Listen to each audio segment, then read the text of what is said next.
Welcome to Sweet Life Beat Life. We hope this video helps. In this video, I will explain how to make clear soup using an easy method.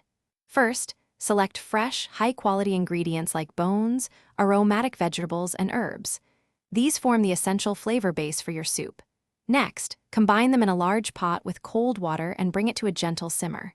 Remember, slow and steady heat is key to extracting maximum flavor without clouding the broth. Keep an eye on it and prepare for the next steps.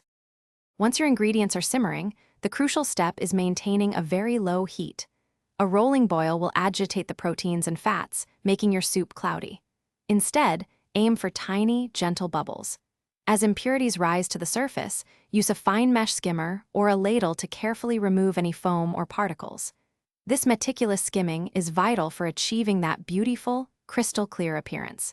Continue this process throughout the simmering time. After simmering for several hours, it's time to strain your broth.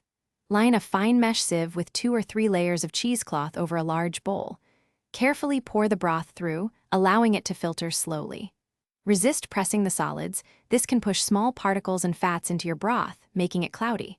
For an even clearer result, chill the strained broth completely. This solidifies any remaining fat, making it simple to lift off. Now that you have a perfectly clear broth, it's time for the final touches. Gently reheat your soup and season it to taste with a pinch of salt and a dash of white pepper. Remember, the goal is to enhance, not overpower, the delicate flavors. You can also add fresh herbs like chives or parsley, or a light garnish just before serving. For more great tips and deals, including a link for Little Tree's black ice, check the description below. Enjoy your delicious, homemade clear soup. Thanks for watching. Consider subscribing if we helped you.